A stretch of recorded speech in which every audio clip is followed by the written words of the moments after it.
We're here to bring a new type of news show. New insights, new styles, and new topics every day. We are News Generation. Bringing news just for you. It's Wednesday, April 22nd here in Seoul. I'm Isujin, and this is News Generation. Joining today is Q. Happy Wednesday. Happy Wednesday. Also, June's with us today. Be here. Good to have you, and both are here to speak on behalf of people in their 20s and 30s. So you're right in the middle of the work week, and if you're feeling that midweek slump, we've got just a topic to wake you up. So today we're diving into noise in public spaces, something we've all experienced but rarely tend to agree on. From loud phone calls to blasting videos, it raises a simple but tricky question. So Hyun, what counts as noise or unnecessary noise in public spaces? Before I answer your question, I think it's really important to define what noise actually means. Right. So the definition of noise is unwanted or harmful sound. And just by listening and looking at those particular words already gives you a sense of irritation and discomfort. Now, nobody would enjoy hearing any kind of unwanted or harmful sound in their lives, but it is something that we cannot avoid, especially in public spaces. So going back to your question, if a sound you hear is something unwanted or even harmful to you, it can be considered a noise in public areas. And to be honest, people in groups talking loudly is a source of noise to me. Besides any kind of like machine noises, I think a lot of people gathered in groups talking loudly over each other, having a great conversation, to me at least, because if I cannot understand what they're saying, it kind of sounds like noise to me. But like I said, it's something we cannot avoid, especially in public areas. So I'm definitely looking forward to today's discussion to share my views on noise and what others think about noise, especially from someone who's in their the Gen Z. Doesn't that happen often? Like people talking in groups loudly?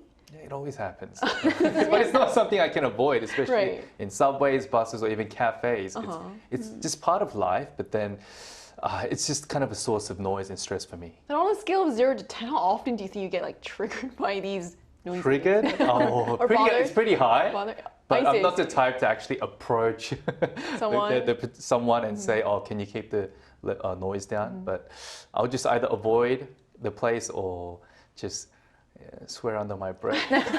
What about you, June? What do you define noise as? So I agree with Kyun about the definition of noise, but I would also personally classify noise as something that distracts me from what I'm doing or disturbs my mental state at that moment. To give you a couple of examples, some motorbikes with loud exhaust zoom right past my place at night, or I often hear construction workers drilling and hammering in the apartment next to me. These are both instances of noise to me. But on the other hand, small everyday noises like conversations, music in the background, or even someone sawing through a tree outside don't really disturb me. I can easily block those noises out by wearing noise-canceling headphones. That's what Gen Zs do, noise canceling. So I guess your capacity for handling noise is a bit higher than Q. Yeah, I think so, yeah. So sometimes it's less about how loud something is and more about how much it disrupts your focus or peace of mind. It also shows how subjective noise can be depending on the situation, even the time of day. And that's why we're going to talk more about this. But first, let's take a look at the screen.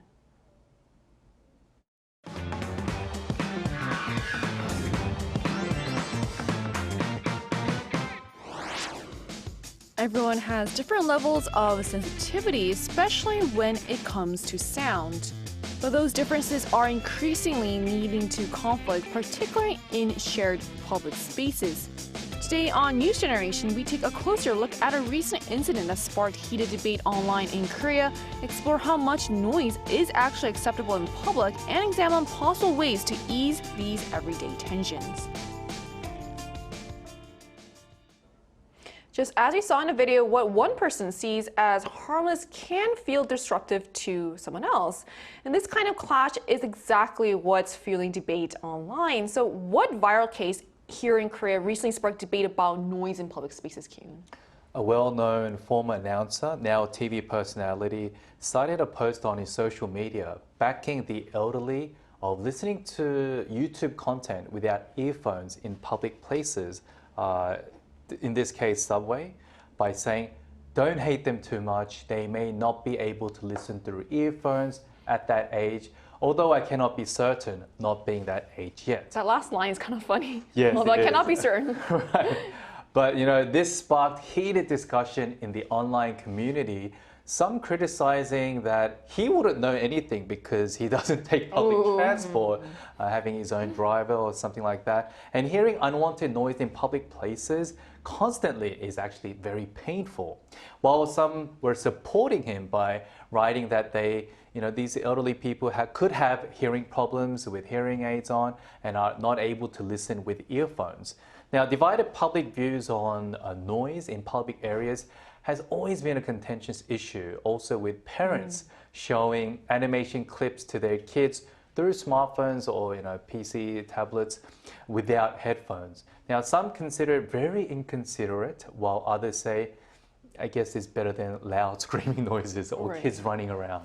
I think that's a great example of how it's so striking how divided people are on these issues between calling it rude and also at the same time calling for understanding. And this isn't just a one-off situation, unfortunately. So how serious is a noise problem here in Korea today, Jiyoung? Well, I think noise in public spaces isn't solely an issue of individual manners.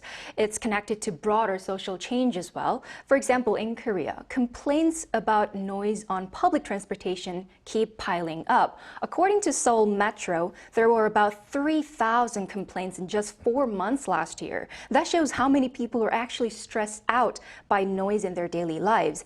These days, with smartphones and all kinds of electronic devices, we are constantly exposed to more noise than we realize. In fact, the average noise level in major cities is already much higher than the level recommended by the WHO. So it's more than just a minor inconvenience, it's something that can affect our health. Right, so and these numbers really show that this is becoming a broader everyday problem.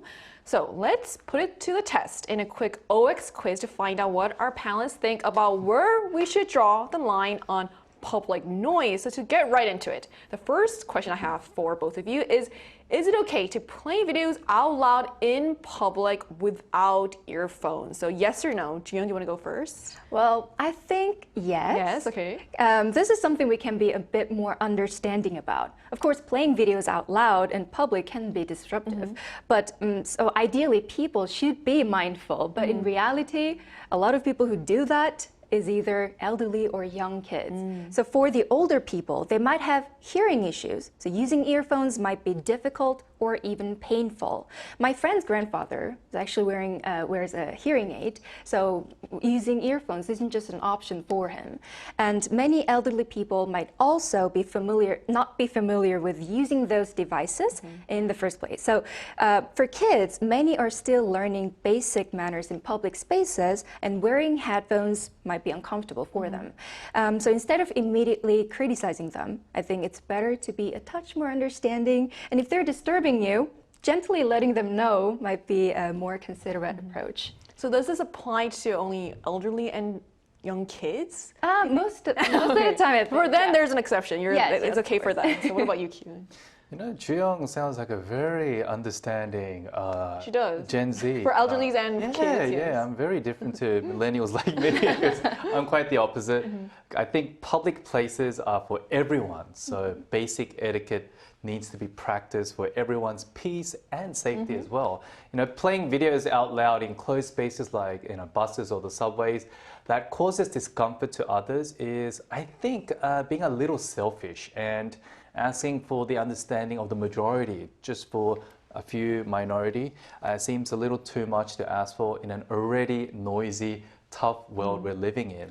And for people who want absolute silence and peace, obviously going to private spaces would be the option, the better option, but that's not the case with our everyday lives when we need to commute or go to public places where there are large people or group that gather all at once. So I think there needs to be some sort of a mutual understanding of do's and don'ts. Now, if you don't have an earphone, then I think you can put off watching video out loud for that moment, and watching it later could be the better option. I mean, who knows what can happen when somebody approaches you in a very unfriendly manner, more problems can arise from then. Unless like someone very kind like Chu-young would approach them in a very nice manner saying, could you please put the volume down? You know, not many people can do that really in today's society because everyone's busy and stressed out. So I think for me, if I was in like a subway or a bus, instead of approaching that person in person, I would ask probably like a station staff or even the bus driver and just notify them that one particular person or two people are causing a lot of discomfort to the majority. I guess watch out if you're on the subway. Watch out. So it is a tough call as balancing consideration and understanding isn't easy. But what about spaces meant more for relaxation? So is it okay to play loud music on trails or hiking paths? Since it's spring, I'm sure a lot of people are more going out hiking. So what are your thoughts on this, June? Okay, so this one, I would go for X. Oh, okay. Yes, I mean, like we discussed earlier, in public places, people normally watch or listen to something on their phones anyway, so it's easier for us young people to just, using noise cancelling headphones again.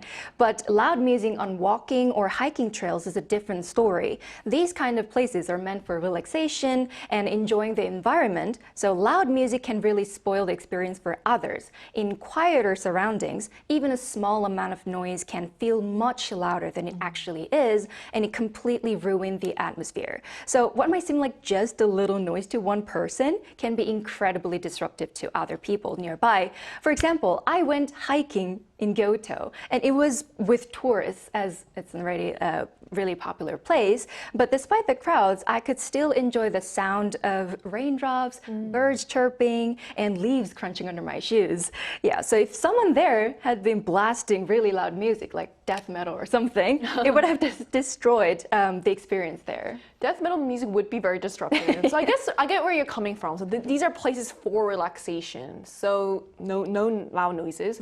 So what about you, Kyun? I would like to go O for this one. It is a tough one, but I think trails or hiking paths are a little different to subways and buses as we're in an open space, and noise kind of fades away with distance. I've encountered people who actually were playing music through their smartphones while hiking. Yeah, it didn't sound like the most pleasant sound noise to me. It did disturb me a little at that moment, but I decided to just overtake that person so I won't have to hear that noise. It wasn't as much of a big issue for me back then, but for some people it could be very annoying. Like you're going on a hike to actually enjoy nature and just to be free from any kind of noise. Right. Yeah. So I think it really depends on the person as well, but if I heard, someone with really loud speakers playing perhaps trot music, that's something that I wouldn't listen to. One. It's a common music that older people listen to, but I don't know, like it would just ruin the whole atmosphere, the mood of actually going on a hike. You're out in nature, you want to hear just, the wind, leaves rustling, things like that. So. And like I said, I'm usually not the person to approach someone face to face, so I'm pretty sure there'll be someone else to approach that person in a polite manner saying, can you please put the volume down? I get why that's also annoying because you're basically being forced to listen to noise or music that you don't want to. Yeah, you're not choosing to. I mean, like if you don't have earphones, why not headphones? A lot of Gen Zs are wearing headphones these days, and it looks cool. So I think for older people, why not try headphones on? Right. I see the point. So there is an interesting divide there as well, and context really seems to matter. So now let's move to places where talking is actually expected. So our last one for today is it okay to speak loudly in cafes or bars? Jiyoung? I think it might be a minority's opinion, but I would go for X. Oh, it's not. Yes, I mean, it's true that people go to cafes and bars to talk, but that doesn't mean that any level of noise is acceptable, especially in cafes where people go there to study or work. In those places, even if the group is too loud, it can disturb everyone else. So for example, there is this very popular cafe in Yeonnam. that's known for kadak, which stands for 카페 작업, working in the cafe. I go there a lot. It's a 2-story building, and the first floor is for people who want to chat, but the second floor is for people who want to work. So it would be incredibly disrespectful to have a loud, noisy conversation upstairs and disturb other people who are working when the ground floor is a designated social area. And even in bars, where some level of noise is expected, it can still become a problem if people talk so loudly that other people have to raise their voices just to be heard. Then everyone ends up competing and interfering with each other's conversations in a lose-lose scenario. So you're not saying totally no to absolutely no noise, but there's a certain limit to the amount of noise that's allowed. Okay, what about you, Kim? This is an interesting one. Like, how loud is loud? That is also very subjective. It's very true. subjective. But I'm for your question. In Korea, many cafes have become a place for people to have incredibly long, interactive, and loud conversations in groups, where it's to a point where it's very hard to find a cafe that's really quiet unless you go to a study cafe, which is just specifically meant for people to study, or even maybe if you find small private cafes with a few tables. Now, last night I was at a big cafe that was open till late to work on my script, and it was very loud. I thought I was at like a nightclub. Oh, I see. Everyone was just like shouting at each other. It seemed like they were shouting at each other. But even though it was a cafe, I mean, it was open till late. It was a big space, so cafes, I guess, they don't really say, oh, keep your voice down. So it's an open area. Although it's a public space, people are allowed to actually speak to each other. Right, and there are study cafes. There are for study cafes. So I was listening to very peaceful music on YouTube with my earphones on, of course. And in terms of bars, I mean, I just talked about cafes being super loud. What do you expect from bars? You know, people go there to drink, to have fun, and when people get drunk, they usually tend to get a little louder. So, I mean, and people speak on top of each other. So for me, like, if it's too loud, I would actually just go to another bar, or obviously not approach them in person, but tell the staff members saying, oh, you know, it's a little too loud. I cannot even hear my voice or the person in front of me, and just approach it in that manner. The 2 things we learned about you: you're sensitive to noise and you're not very confrontational. No, I'm not. So it seems like the right level of noise really depends on the place and also the people around us. And to gain a wider perspective on this, we're going to speak with someone from a different country who will tell us what the rules around noise in public spaces look like in his country. And that conversation is coming up right after break, so don't go anywhere.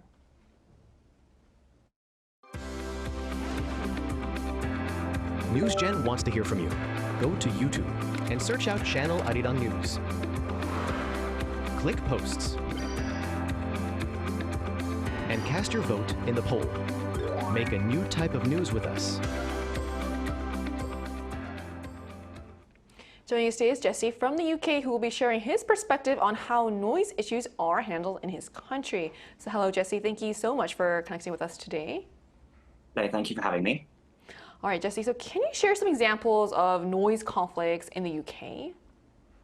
Well, you sort of have like sort of more private level noise conflicts. So let's say someone's having a party in the house next door, or there's construction early on a Sunday morning, or if someone's just shouting and running around in the street late at night. And then you also have the ones similar to here where you have public transport noises, maybe someone's like selling something, I don't know, but it's just generally similar sort of things as you would get here in Korea. Jesse, what regulations or unspoken rules are there around noise on public transportation where you're from in the UK? Well, I know that where I'm from in London, there's the London Transport Police. So if you are found to be making too much of a disturbance, you can call them, and they can and do sometimes come and sort of settle things down. But it's usually down to unspoken rules where if you make noise, everyone's going to stare at you intently. And like I earlier, when you're talking about things like playing videos on the chain, if you ever did that in the UK, you'd get ostracized or something like that. It's something you very rarely see happen. Well, then, how do you think noise conflicts can be resolved? I think it's quite difficult. I think one of the main reasons noise conflicts arise is fundamentally due to a lack of consideration for others in public spaces. So apart from reminding people that maybe they just haven't noticed, if you remind them and they don't care, there's nothing you can really do apart from just look at them or move somewhere else. And I think that's just a fundamental reality of sharing public spaces with other people, is that sometimes we have to deal with other people and everyone's a little bit different sometimes. I guess that's true no matter where you are or wherever you live in the world. All right, thank you so much for sharing your insights with us today, Jesse. Thank you for having me. Thank you. Thank you. So we just heard from our guest from the UK about how public noise is experienced and managed there. It shows that while the situations may differ, the tension around noise is something many societies share. So what are some ways we can reduce noise conflicts in public, in your opinion, Kyun? One characteristic of noise is that it's very unclear and it varies person to person. Right, it's so that we talked subjective, about. yeah. It's very subjective that we talked about today. Noise that may sound okay, pleasant to me, can sound very harmful, unpleasant, or irritating to others. So I think it's really good to keep in mind that to have a high sense of awareness of how much noise that I could be possibly making and how much harm I could actually inflict on others. So having that kind of mindset before or wherever I go, especially in public spaces, can help create like a bit more harmonized, peaceful society in general. Very well said. So what about you, Chiu? Well, I think it's also, important to admit that noise can come from anywhere and anyone. And whether something is noise to you depends on how you perceive certain sounds. As Ki-hun said, it's very subjective. So not all of it can be avoided. And for those unavoidable noises, the sad reality is that it might be healthier to just expect a certain level of it in our daily lives and find our own way of acclimatizing. Right. So in the end, noise isn't just about volume, it's about perspective. What sounds acceptable to one person can feel disruptive to another. So finding that balance between awareness and understanding may be the key to more peaceful, shared spaces. And that brings us to the end of today's episode of News Generation. But News Gen will be back tomorrow at 10:30 a.m. Korea time with more stories and discussions. A big thanks to Kyun. Always a pleasure. Always a pleasure to have you, and also Chiyoung. Thank you for having me. And to our viewers, thank you so much for watching. And hopefully it'll be easy for both you and the people you run into today to discover the mute button. We are News Generation.